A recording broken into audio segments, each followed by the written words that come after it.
It's 5 to 7. He looked to the heavens when he heard the engines hum. A sky full of planes and each one with a bomb. And they're gonna wanna drop them on someone. Well, hello, and greetings to Islands at War podcast with myself, Keith Bangelli, and also with Nick Lahure. Hi, Keith. How you doing? I'm doing very well. Nick, July 1942, and we've got a tremendous amount to get through in this episode. Yeah, there's loads going on in this one. A lot going on in Jersey, and that's where we start. Just a little introduction. We're going to talk about Louis Guillemette's trip to Jersey. Louis Guillemette was because his diary is now on stream from 1942, he was the liaison between Guernsey's controlling committee. He was the senior civil servant, and so he was the liaison between Guernsey's government and the German High Command here on Guernsey. Now, Louis had the opportunity to go on an official trip in July 1942 to Jersey. He went with Dr. Simmons, who was the chief health officer, and Michael Sayer, who was the agricultural officer. Louis reported on various things when he was in Jersey, and he had the opportunity to talk to hostages that had been taken by the Germans because of leaflets which were distributed amongst Jersey people advising them not to give up their radios. You may remember that the Germans had asked people to surrender, or told people to surrender their radios. The hostages were not treated harshly, were well fed, and said that because of this, they were actually sad to come out of prison. Now, Nick, I knew nothing about this whatsoever because I'm not up on Jersey occupation matters, but you did, and you've got a lot to say about this. Yeah, I have indeed. So there's quite a bit on this actually. I found some amusing stuff as well. But before we get to the amusing stuff, so you might remember we talked about the Galachon brothers last week, the two gentlemen who were last month's episode in the June 42. So George and Herbert Galachon.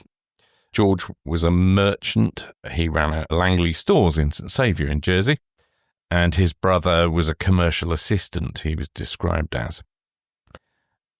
And they got sentenced for they had to give themselves up because of his hostages, and they got sentenced to quite harsh sentences. So George got sentenced to 1 year imprisonment for distributing the leaflets, but his brother, the Germans worked out it was his brother who was behind the whole thing. So George had only been distributing them, but Herbert had actually produced these. So he got done for manufacture and distribution of the leaflets by a court-martial on the 7th of July 1942.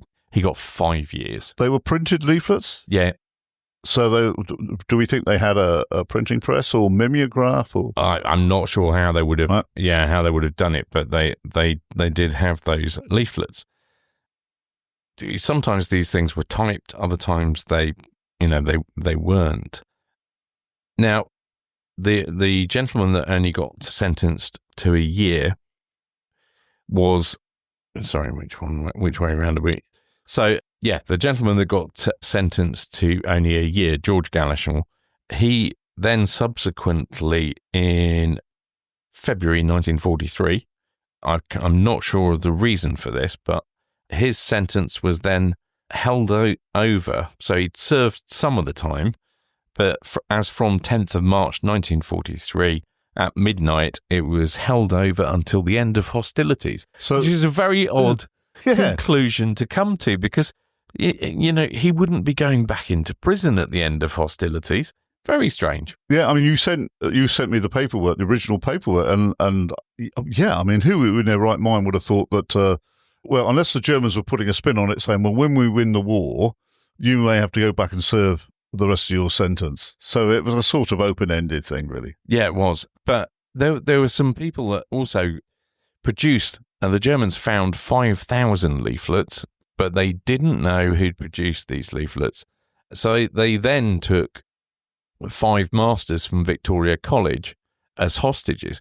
Now, you might be wondering, hang on, why were there masters at Victoria College? Elizabeth College from Guernsey had gone. Well, of course, not many people left Jersey. That's right. So the school, was still being run. So these poor, unfortunate teachers from Victoria College found themselves banged up as hostages with the Germans, just, trying to find out who was behind these 5,000 leaflets, which seems like a hell of a lot. They must have had a printing press for that those, one, yes. Which must have surely narrowed down who your suspects are going to be, because it's not the sort of thing you keep out the back of your house, is it? And this is a separate batch of leaflets saying something different to the ones that the Gallichon brothers had. Yeah.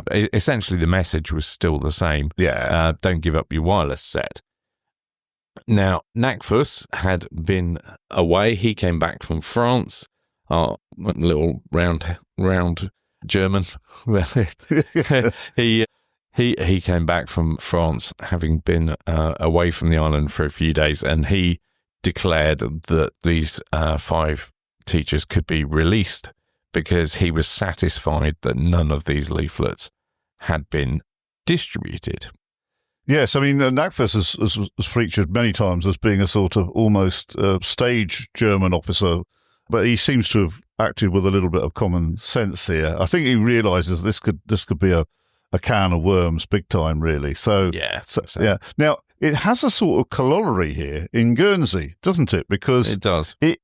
What we had here is there was a report in the Guernsey press, Guernsey's local newspaper, one of them at the time, that one islander had produced and circulated leaflets in which he denied the German authorities the right under the Hague Convention to hold wireless sets in custody. The offender was sentenced to 5 years imprisonment, but the offender was never named in the Guernsey press. Now, our diarist Ord seems to smell a rat here. He questions why the person was not named, so he believes it to be a bluff. He wonders why not publish a name in order to inhibit the circulation of the leaflets or any belief in them. Now, I think, Nick, that this has got some connection with the Guernsey case. It didn't happen in Guernsey. It was a bluff. And basically it was saying, don't try this here. Yeah, I think they were just trying to pull the wool over people's eyes, I think, because I've had a good look and I can't find any evidence of anybody, getting 5 years for doing this.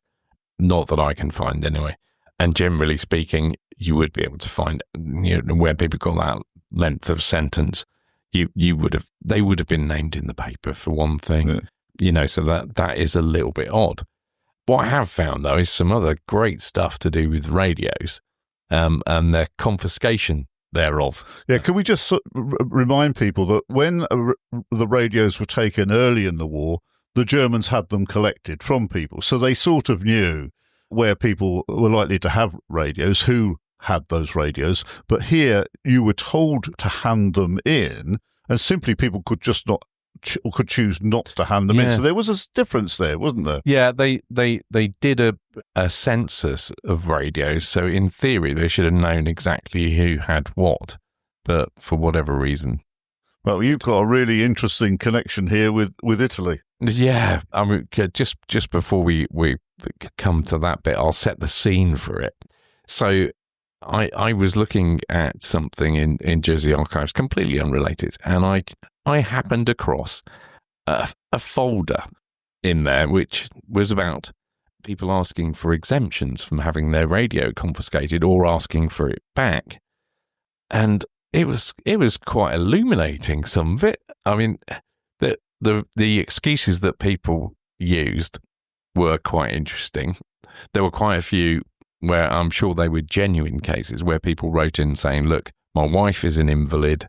She can't leave the house. We live in the middle of nowhere in Jersey. Please can we keep our radio? It'll help the days pass quicker. And there's another case I saw where the lady was blind. And obviously she can't sit and read a book or whatever. So, a request was made on that basis. One thing that is in common with all of them, and there must have been some very bored clerks at the Feldkommandantur, is absolutely every one of these letters, no matter who it was from, including like the Irish, the Swiss representatives there, they all tried it on, oh, look, we're neutral, please can we have our radios back? And all of these people that made requests for an exemption all received identical letters back well, I say letter, it was literally a couple of sentences, which basically said the order to take the radio sets was without exception, so they weren't allowed to vary it, and it came from a higher power. We therefore cannot agree to return your radio. And they all got that as a response. Now, there were some interesting ones I found where people had, shall we say, tried it on a little bit. So there were some where they clearly thought about it a little bit, but this was the civilian authorities in Jersey that clearly thought about it a little bit. So you'd get the Attorney General would write to the constable of the relevant parish and say, we've had this request. Mr. So-and-so says, his wife's an invalid and he's almost an invalid. He gets very bad sciatica and can hardly leave the house. And then, can you go and investigate? What do you need to know about this? So the constable then writes back along the lines of, his wife's absolutely not an invalid. And by the way, he doesn't suffer from sciatica. He suffers from gout because he spends too much time down the pub drinking. So unsurprisingly, they got a no as well. But I found one which this surprised me, and I thought, this is a great little story. So this lady wrote at the end of June, but the saga goes on for a little bit. She wrote directly to the Feldkommandant and says, I must respectfully submit an application for the return of my Pi portable battery wireless set, which is stored at St. Clement's Parish Hall and in the name of Baroness Nairn, widow of R.J. Fenton. My father was Baron Nairn, brackets German, I'll just put that out there. And my mother was Countess, I think it's Sigetta, I don't know, I'm not very good with Italian. And we are from Rome. I married my late husband, an Irishman, so she married Mr. Fenton. So you've got two people from Axis countries and a neutral. And a neutral trucked in for good measure, her late husband being from a neutral country. And she says, since my husband's death 7 years ago, I've lived mostly in Rome, but my situation then found me in Jersey when war broke out. So she then goes on to, say that the wireless is only for my use only, as I am very fond of German and Italian music. I can give you Italian references if required, including Mussolini, the Pope, and the Countess. Someone I can't read that one. So if you're gonna try if you're gonna aim high, aim high. So we'll get I can get Mussolini. And then she finishes. I hope you can see your way clear to granting my application. With many thanks, yours sincerely, and it signs it off. And then basically he gets the 3-liner back, which just says no. But I just wonder. You can imagine there were loads of these letters just in the folder that I looked at. Yeah. You can imagine how bored that clerk is going to be typing. Yeah. Not another one. This is in Jersey. Yeah. That you found a folder in Jersey. I wonder if there is a corresponding folder in the Guernsey archives where people have asked for these mitigating circumstances. I only came across this a couple of days ago, so I haven't had a chance. Yeah, it'd be interesting. We'll get back to us on that, Nick, if you find a corresponding one. I will make inquiries of my friends at the archives. I just thought that was quite an interesting. If you're going to go for it and try and persuade the commandant to give you back your radio, well, I then throw a pope in if you can. I mean, you casually toss a pope in. You throw in the German father, the Italian mother. So it's two of the Axis countries, and at that point in the war, and I'll just chuck in the Pope, Mussolini, and whoever else I can think of. Yeah, really good effort. I thought that was quite an interesting one. Okay, well, we will return back to Louis Guillemette's visit to Jersey later on in this episode, but we're staying in Jersey for the moment. The railway in Jersey was officially declared open in July 1942. It connected St Helier harbour with a German depot. I'm afraid I'm not sure where that depot was. And it was hoped that the line would be extended and could also be used for civilian purposes. We don't know what those were, and I don't think that ever happened. But also in Jersey, the Jersey Royal Court fined a proprietor of a well-known clothing store for selling a reel of cotton for 2 and 6.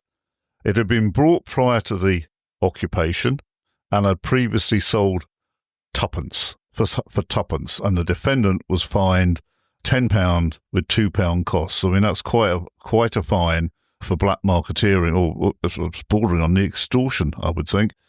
So, yeah, someone must have complained, and the Germans, or the local authorities probably took action there to heavily fine that proprietor of a well-known clothing store. We don't have any names, and, let's just leave it at that.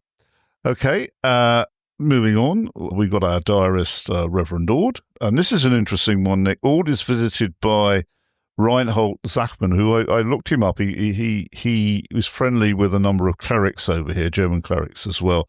So he was a confidant of Ord's, and he brought some interesting news to Ord about how Germany is suffering on the home front, and that now there is a dependency on the BBC in order to understand how the war is really unfolding, and that in line with the confiscation of radios.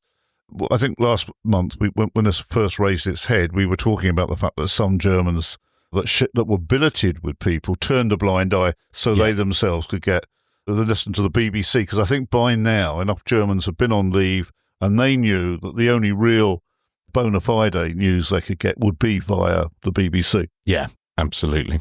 Very much the case. And yeah, as I talked about in the last episode, my great-grandparents had just such a German that used to listen to the BBC, or let them listen to the BBC as well.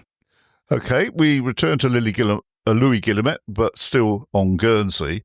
Now, the bailiff of Guernsey, as Guillemette hand in to the local command an application requesting the reinstatement of Mr. Sherwill as procureur. Mr. Sherwill's first name has gone from my memory at the moment, but he was Ambrose Sherwill, of course. Now, he had been mixed up or involved with when the spies came ashore in Guernsey in 1940 and had been taken out of public life by the Germans. And so this is the bailiff asking whether he could be reinstated in some form. And Louis Guillemette went to see Dr. Brosch, who was second in command of civilian affairs, obviously a German and also a lawyer. And he was the opinion that if Sherwill came back into public service, it should not be a member of the controlling committee, i.e. the government. The concern was, Nick, that the Reverend John Leal, who was president of the controlling committee, was overwhelmed by work and exhausted, and he would not step down. The argument was that Sherwill would be able to advise on legal matters, but not have any responsibility. You point out that about the ages of of course, this is when these ages were a lot older, and of course they were debilitated by work and hunger. So Leal was what was Leal at this time? Leal was 50 at this stage, so not an old man. Sherwill was 52. I mean, you can see why Leal was in charge, because there was concern about the age of the bailiff Victor Carey, because he was 71, and I don't think he was particularly well by this stage either. But essentially what Leal was asking for was, well, he was asking to step down because he I think was just exhausted, and you can imagine that after 2 years of this, you've had to try and find your feet, fight absolutely loads of arguments with the Germans of varying, I was about to say niceness, but that's not what I meant, varying cooperation, with the civilian authorities and various understanding, and those that just absolutely, were just a no, were following orders, get stuffed sort of thing. But what he really needed to do was delegate. He was taking too much on, particularly after Sherwill got sent away to France. That was a problem. And once he was no longer allowed, after the Commando incident in 1940, no longer allowed to take part in the government. He'd been relying on him a great deal, and you can imagine, the controlling committee was only small. I think there were 6 people. I think, yeah, something like that. Jersey, I think, had 8 in their superior council, but you've got a small group of people that are effectively executing executive government, because that's the only way things can work. I mean, there were still deputies, and the states did still meet, but not in the same way as they do today. It was effectively, these guys were the emergency government that were put in place, and I feel really sorry for them, because this was days before the Germans arrived. yes, and the problem Leo had was that he was often asked to make a judgment or pass an opinion on items which involved some degree of legality. And he was saying, I'm not a lawyer. I'm not the man for the job. I'm a reverend and I'm a politician, but I'm not a lawyer. Don't try and bounce me into legal decisions. I'm just not going to do it. And of course, Sherwill was built for this. It's interesting as well, because Dr. Brosh clearly wanted rid of Leo because he didn't like him. Yeah, there was personal issues. There were personal issues there. He thought he was, being awkward quite a lot of the time, which was probably just Leo standing up, fighting in the corner. So they had what you'd call today, I guess, a personality clash, difference of views. I don't know what, but and the doctor was just basically telling Leo, you're too much like somebody in India in the British Empire, lording it over people. And you should be getting out into the countryside and going to see people. But his wish to get rid of Leo was tempered by the fact he didn't want Ambrose Sherwill back in charge. So it was like, what do we do, kind of thing. And it became quite difficult, and there were quite protracted negotiations over that. It was coming to a bit of a head as well because of this exhaustion that Leo was experiencing, and one of the present fiction, or the fiction at the time, or the friction rather, between the controlling committee and the German command was due to the influx of even more troops, and of course OT and the beginning of the fortifications. So this added yet another layer, to the stress. And he was also having to deal with trivial affairs such as law, as you mentioned, laws around. And practicalities around, and arguing about, confiscation of wireless sets, cameras, and, arguing the toss over bicycles, because, people ended up, I think it was this month that they ended up where if you lived within 3 miles of where you worked, you had to give your bicycle up because the Germans wanted it.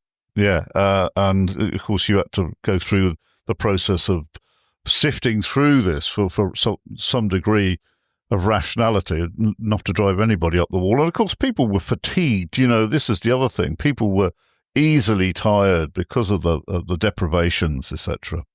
Okay, we returned to Louis. Sorry, Nick. Sorry, yeah, just to kind of wrap that one up. So this kind of went on for most of July. Well, certainly the first 3 weeks of July.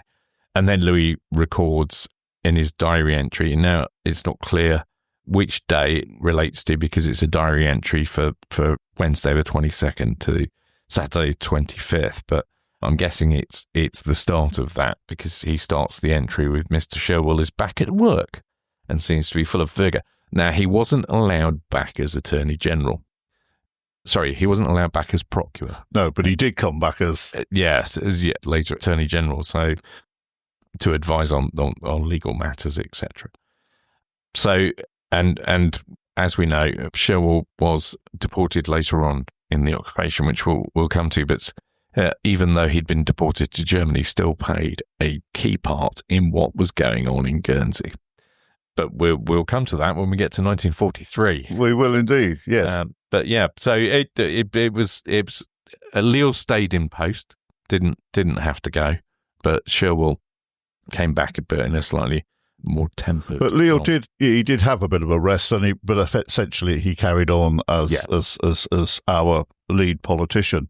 Okay, so we go back now to Louis Guillemette's little jaunt, bit of frivolity. I'm sure he would approve of. He is in Jersey, and during a visit, he mentions that with regard to how St Helier had been before the war when he'd visited it, he said it now appeared to be deserted.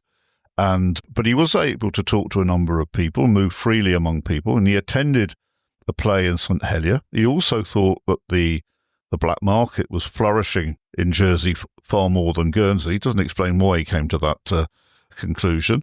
He was able at one point to get a motor car, him and his party, and they were able to drive out and look at he was very impressed with the crops like wheat, etc., that was being grown over there, which I don't think is grown here at all, or in the Channel Islands much at all. Yeah, I think that was the rationale for them being allowed to have a car to travel around. It was agricultural. It was to get around. Obviously, with Jersey being that bit bigger as well, it was to so that they could get around and do that. What I did think was quite intriguing was when they get to Jersey, or actually just before we talk about when they get to Jersey, he sounds quite sad in his diary entry when he gets down the harbour and he's waiting to get on the boat to go to Jersey, and he's looking around at the harbour and how what it was like previously and before it had got bombed 2 years before, and he sounds quite he's obviously quite worried about the fact they might get bombed on their trip to Jersey, but then says it's strangely that worry goes away once they're underway. But the boat takes ages. 3.5 hours. 3.5 hours to cross. I mean, I had to look at that twice. I know. That's one way. Yeah. But you got to remember that these weren't exactly high-speed craft that they were using. It was a mixture of. I've got a book of the shipping that was used around the Channel Islands at the time, and it's just a mixture of whatever the Germans mostly stole from other places. You've got Dutch barges, you've got a couple of German barges that have come from the Rhine and places like that, but also you've got anything they found when they captured French ports, pretty much, or Holland. Actually, some of the boats came from Holland, and they're in varying states of condition at this time as well. So, there's you can understand why it perhaps took a while to get there, but it's strange when he says, I lost the fear of being bombed once we were on the boat, because quite likely you were more likely to get bombed. Well, he had a boat himself, which he was able to only about 1.5 miles from where we're sitting now. And he was able to go out, and he went over to Herm to take Germans over there to go rabbit shooting, and he did a bit of fishing as well. He was a trusted person. I think when he went out, it doesn't sound like he had to have a German with him. He was a sort of trusted. Yeah, I don't know. I'm not sure on that front. I guess they probably knew. I mean, his family were here. They probably were fairly certain that he wasn't going to leg it. But it's the greeting when they get to Jersey that intrigues me. Now, first up, they're put up in a hotel, which, I can get that because the Germans, used them for billeting and stuff like that. But this actually is a hotel where it sounds like it was run by Basil Fawlty, doesn't it? It does a bit, doesn't it? The proprietor and his wife greeted us with consternation and regretted, with tongues in their cheeks, we thought, that they could not put us up. And after a little domestic wrangle, they changed their minds and decided they would give us beds but no food, because they had no spare butter, which seems slightly counter to his thing about the black market. But essentially, they negotiated it, and they were able to go to the rationing office and get themselves. But he took some sandwiches with him. Yeah, which he ate. And I note maybe this was why he was talking about black market, that whilst he was eating his sandwiches at this hotel, I don't know which one it was, they washed them down with what were claimed to be double brandies at 4 and 2 a time. 4 and 2 a pop. I mean, that was quite a well, bit. The fact they could actually get brandy was, that's probably something to do with what he thought about the black market in terms of that. But the other thing is that his wife was expecting a baby, and he was very, very keen, obviously, to get home. And well, we've got we can give some good news on that. In August 1942. Now, you've got something on radios from our friend Mr. Lesota. Over. We got quite a lot. It's some great stuff. While we're in Jersey, our diarist Mr. Lesota over there You'll remember him. He's our, if you've not listened before, or if you need reminding, here he is. He's managing a builder's merchant. I tweeted out a photo actually of him during the week, and I've got a few photos now of various people that we refer to. So I'll stick those in the show notes. So there'll be a link on there, so you can go to a page with a write-up on all of these people. And I'll put them on the social media over the next week or so as well. But Lesotho, we like him because he's got a bit of a sense of humour. He's also not averse to a little bit of finding things on the black market, and he loves doing things to annoy the Germans in terms of breaking the rules, etc., or yelling, as we found out last month, turning on a torch and yelling at Jersey women that are going about with German soldiers near his house and causing all sorts of problems. Anyway, his diary entry for July, there's not much in his diary for July, but I did like this on the radios thing. He said there are rumours running around as distortions of BBC News, because of course most people haven't got a radio by now, allegedly. After passing through a few hands, they include imprisonment in the Tower of London of Belisha, whoever that. Belisha, I think he might have been Minister for War, and the famous or infamous Belisha beacons are something that he brought in after the war. Yeah. I think Belisha in the Churchill government might have been Minister for War. Yeah, I must admit I didn't look before we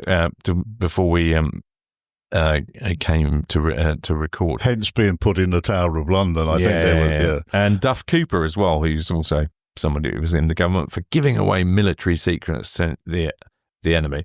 And then Queen Mary is either A, dead, B, has had a baby, the King and Queen have abdicated in favour of the Duke of Windsor and Mrs. Windsor. That was pretty unlikely, as well as many others of a like ilk. Another rumour is it has been broadcast, and why you would broadcast this, God knows, is the US Air Force is to bomb the hell out of Jersey. These things are repeated in all seriousness. It is not easy to stop these rumours without disclosing that one listens to the news oneself. Now, the bombing thing's quite funny, purely because up until this point, Philip Lesotho has been complaining that Jersey is not getting bombed. But obviously he doesn't want it to be bombed indiscriminately. Well, certainly not by Americans. He probably wouldn't mind. Yeah. But as he says, it's the most dangerous admission, to make in these days, when one cannot trust even those with the best of intentions. They have only to be heard discussing the news for inquiries to be started as to where they got the news in the first place, and our friends are expert at wheedling out such information. So he goes on to say, I only pass on the news to a select few friends, taking written notes to avoid the possibility of error, and we behave like a gang of conspirators. I only listen when the gates are locked to avoid the possibility of being surprised. The Germans consider no place private and go anywhere they want, which is a common theme that we've talked about before on the podcast. They'll just come running through your house while they're in the middle of a military exercise. Doesn't matter if you're asleep. Yesterday, one was standing within few feet of my set. Now, I'm guessing that this is at the builder's merchants, because he talks about the gates being locked, and I don't think that would be the case at his house. And it would also explain why there was a German there.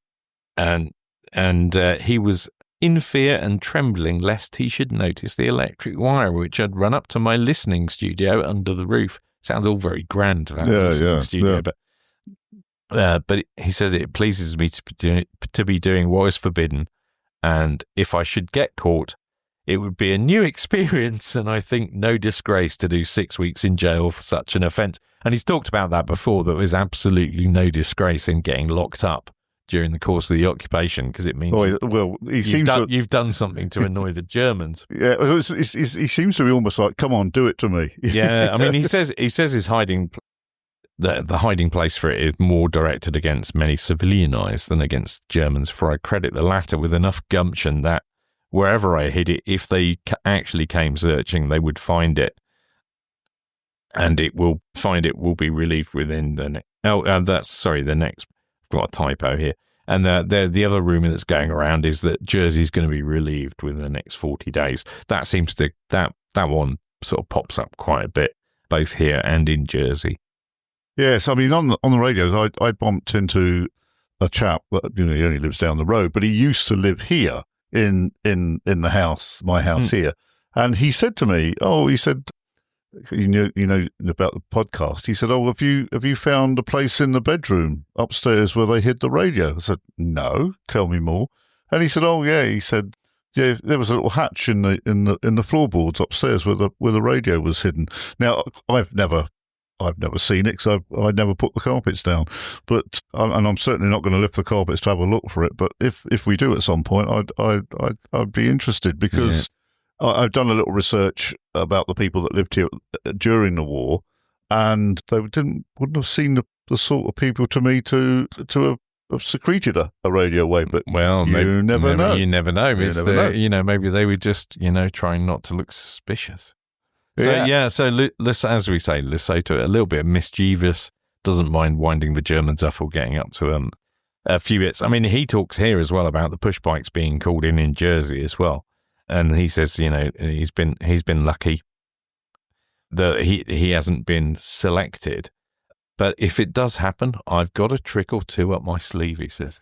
And Lord knows what he's going to do. And he's writing all this down in a book that could be found, in theory. He's writing in real time. Yeah, so he's basically saying, I've got a secret radio, but I'm prepared to write about it, But he also talks here, Nick, he's talking about Alderney, again, has been bombed, and Guernsey has had their radio sets returned. So the rumour mill is going, exactly. Alderney hadn't been bombed, and the radio sets were still well and truly locked away up until Liberation Day. So they hadn't been returned. So again, it's just inter-island because of the difficulties of aside from official visits.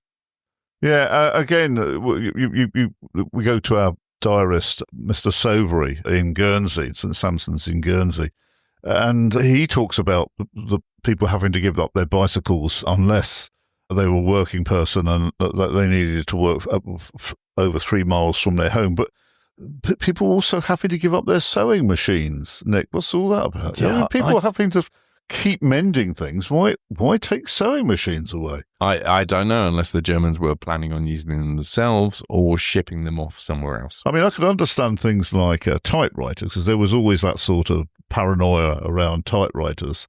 But odd. Maybe something will become clearer in due course.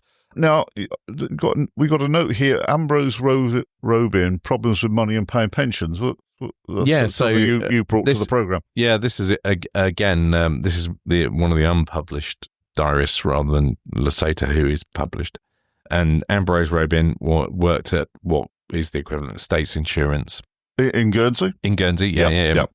And he worked with Edward T. Whedon, who the building's named after. Yep. And you'll remember, he was doing all sorts of stuff. He was having to pay things out for the odd fellows, for people on the sick and all that sort of stuff, because they'd been forced to stop acting and the states had to take it on and stuff like that. But of course, being in charge of states insurance, he's dealing with pensions. And on Saturday, 18th of July, obviously the banks were open at that point, but there was trouble at mill, and Mr. Marquand rang him up and said, Westminster Banks refused our request for Guernsey money. You can't have any. We haven't got enough. Now there's background to this. He's thinking, oh, crikey, what are we going to do to pay the pensions? We've got to pay all these people out. But the background is, what was happening was, whilst people were happy to trade in Reichsmarks, or if you're doing black market deals or whatever, you were doing it in sterling, because you knew that those Reichsmarks were going to be worth absolutely naff all come the end of the occupation. So, of course, they weren't taking that money into the bank.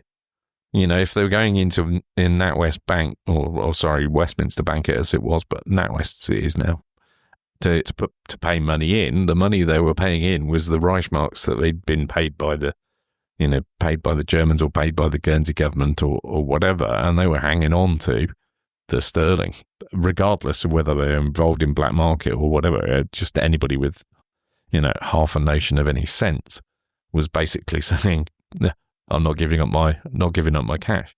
So this caused him a massive problem. He's like, well, how am I going to pay the pensioners? It wasn't very easy to work it out in terms of, how are we going to do this if we have to pay them in Reichsmarks? This is going to be really difficult. On average, they paid £240 a week out, which I haven't actually gone and looked up how much that is in current day money. But at the time, that would have been quite a few people's pensions. So it caused them real problems. So he goes to see Edward T. Whedon and says, "What are we going to do?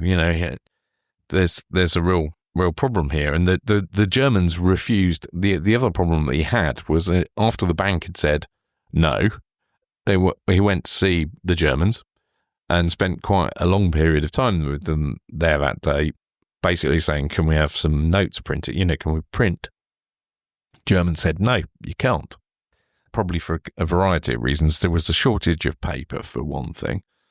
There had been, I'm not quite clear as to whether the Germans had worked this out, but in Jersey, the previous year, there had been some notes printed to a local design by Mr. Blampied. And if you folded the note over, it would make a nice V with the design. So I don't know if they cottoned on to that, or he didn't get prosecuted, so I guess they hadn't, unless they'd noticed it and didn't do anything about it. So they weren't allowed to print any more money, and we've got no change as well. So not only have we not got notes, it's not like we could raid the Westminster Bank for a load of coppers to go and pay these people, because that's already... The Germans are also taking them notes and coins as souvenirs, or actually storing them up as a store of wealth, because they reckon they might be able to change them at the end of the war and they'd be worth something. Yeah, this notion of pensions is interesting. I didn't realise we were going to talk about it today, because only recently I've seen some correspondence from social insurance to my grandmother during the war about how much percentage of a pension, and it gives a reference, was she receiving. And then I thought to myself, well, she wasn't pensionable age. In 1940, let's say 42, she'd have been 46.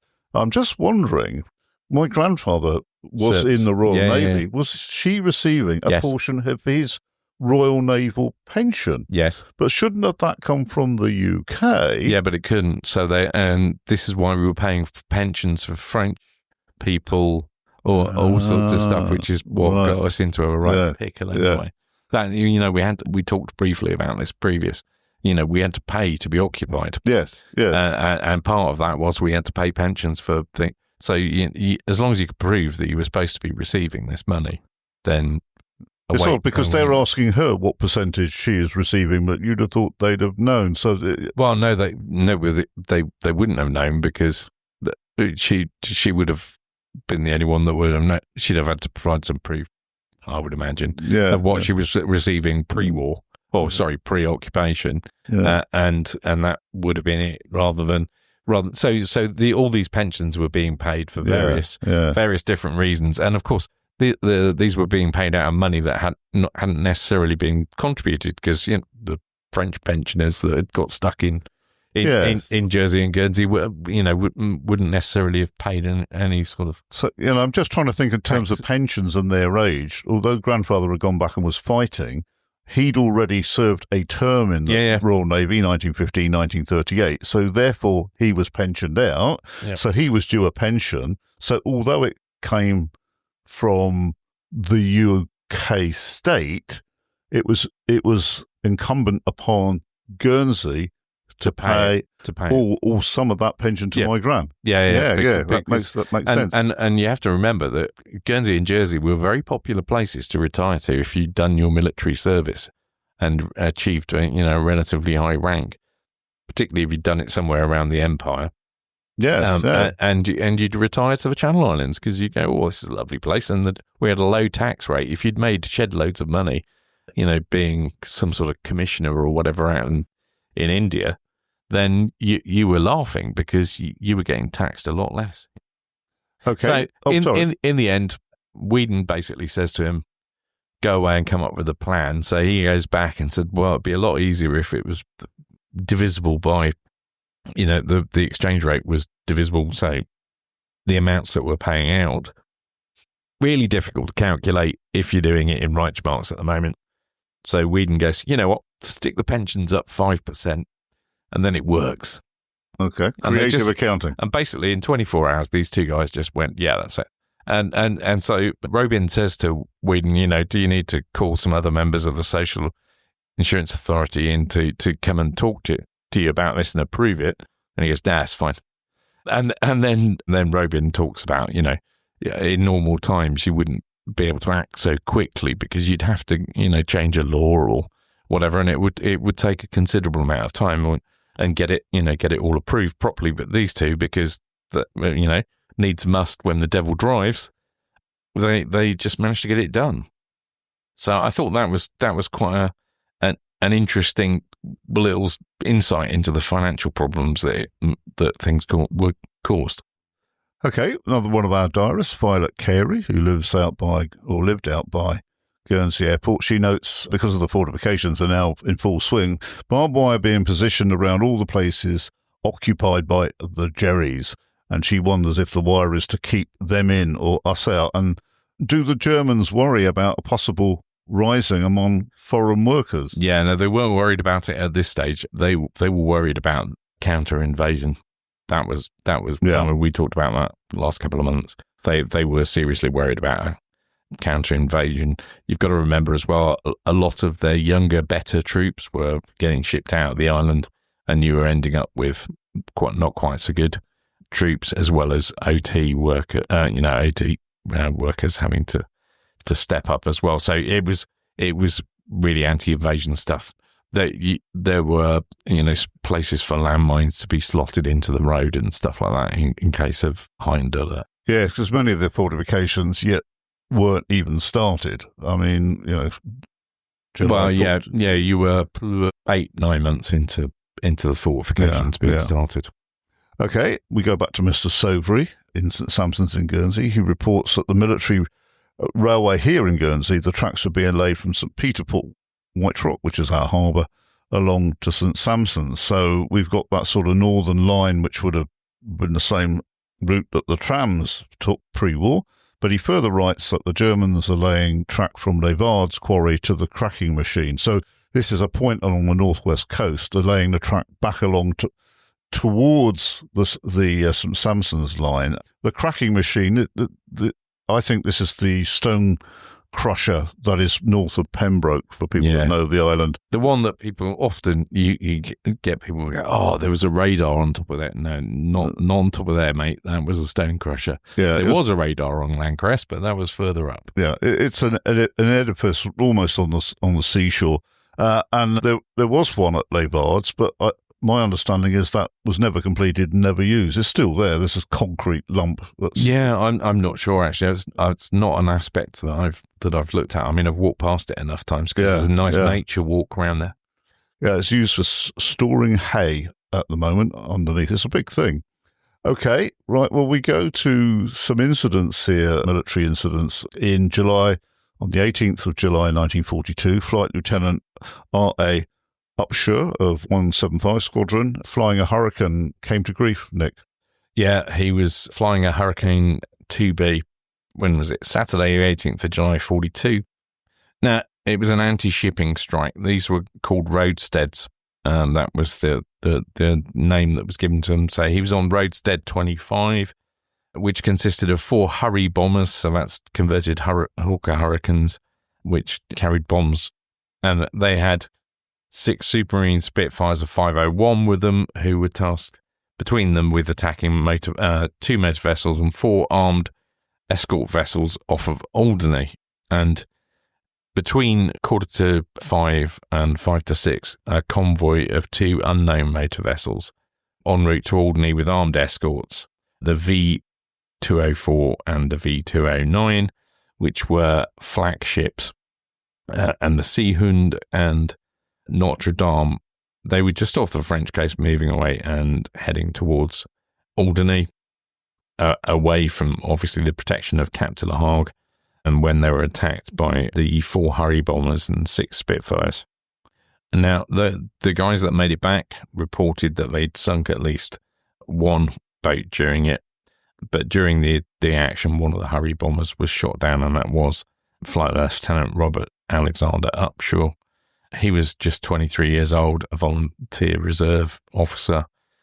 His body was never recovered. 2 of the bombs dropped along with substantial cannon fire hit the V204, which was considerably damaged, and it's suggested to be the flagship that was reported sunk, which left 3 dead on the V204. The other flagship was the V209, which had 11 injured on it as well. Other craft also were damaged and there were injuries as well, with the FKO-4 having the captain and 1 OT soldier slightly injured. And with a slightly unusual report of a soldier from Battery Mirrors being reported missing overboard. What he was doing on it, don't know. I mean, getting a lift, basically. He might have been catching a lift back, effectively, if they were coming on to Guernsey after all. Because there were some of these flagships which were later on, certainly in the occupation, were just moored up in the harbour here and were responsible for bringing down a typhoon in June 44. So yeah, I've got a couple of pictures of the boats which I'll stick on there as well. It's poignant looking at the photograph of this chap, 23. I mean, that's 3 years younger than my youngest son, and he looks such a lovely young man and considerably less old than 23. Forever immortal. He does indeed. It's so sad, and over 80 years gone. But as we say, we shall never forget them. And maybe we could get his photograph out there. He looks very smart in his uniform. Poor young man. Okay, so we're getting towards the end of the programme now. Nick, we're on duty on the 8th of May. So I don't think we'll be going to get a programme out before then. This will be the last one before we do that. Yeah, so for Guernsey listeners and anybody that's listening that will be in Guernsey, I know some people are travelling to Guernsey, Nick and I will be at Beausejour. Yep. Specsavers put on an annual tea dance for people of the older generation to enjoy Liberation Day. We will be manning a table or a stool, some sort of furniture. Our friends from the Priaulx Library will be there as well. We'll have some recording equipment with us as well if anybody wants to have a chat with us about things. Yeah, so as Nick says, anybody who wants to talk about the occupation, which is both in terms of asking us for anything that we might know that they'd like to know, or even tell us stuff that we'd like to know that they may know. And we're there for 3 hours or so in the afternoon, I think. Yeah. So that's on the 8th, the day before Liberation Day. So looking forward to doing that. Then on Liberation Day, I'm running around like a mad thing.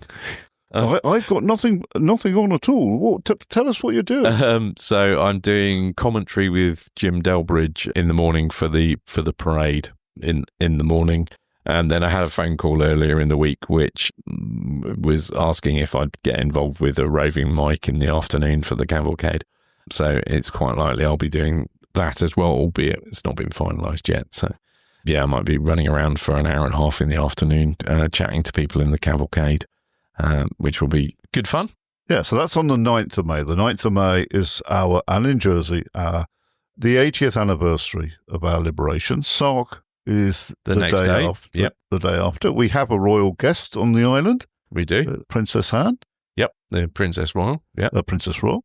It's a huge occasion for us, and we're all thoroughly looking forward to it. How's your blog at the moment? Are you finding time to keep up with the blog? No, but I've got somebody on the case who's offered to write an article, so that's it. That's in progress, because I'm on the final push for the book. I tapped up Pierre Renier for some information that I had an inkling that he might have copied some time ago from the National Archives, and I didn't have a copy of it, and I asked him very nicely, and we went out for something to eat last night, and he brought me a nice thick envelope full of the RPS reports that I needed to be able to finish that.